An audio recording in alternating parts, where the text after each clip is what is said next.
Это-то еще зачем? Да не зачем, люди их просто так содержали. Ты принижаешь их влияние. Люди создали целую сеть для обмена изображениями этих существ.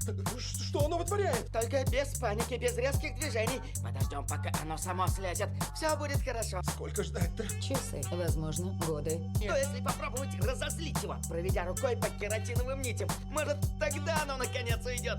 Ты ни черта о них не знаешь. Абсолютно! Я вообще первый раз вижу этот род жизни. Попробуй. Работает. Кажется, оно издает какой-то странный ритмичный звук. Ой-ой.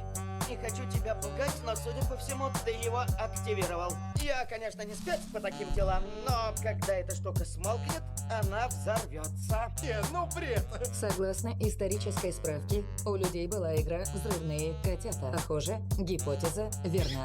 О, ты погибнешь. Отстой. Что? Зачем люди вообще связались с этими волосатыми машинами смерти? Что теперь? Скажи, терабайт,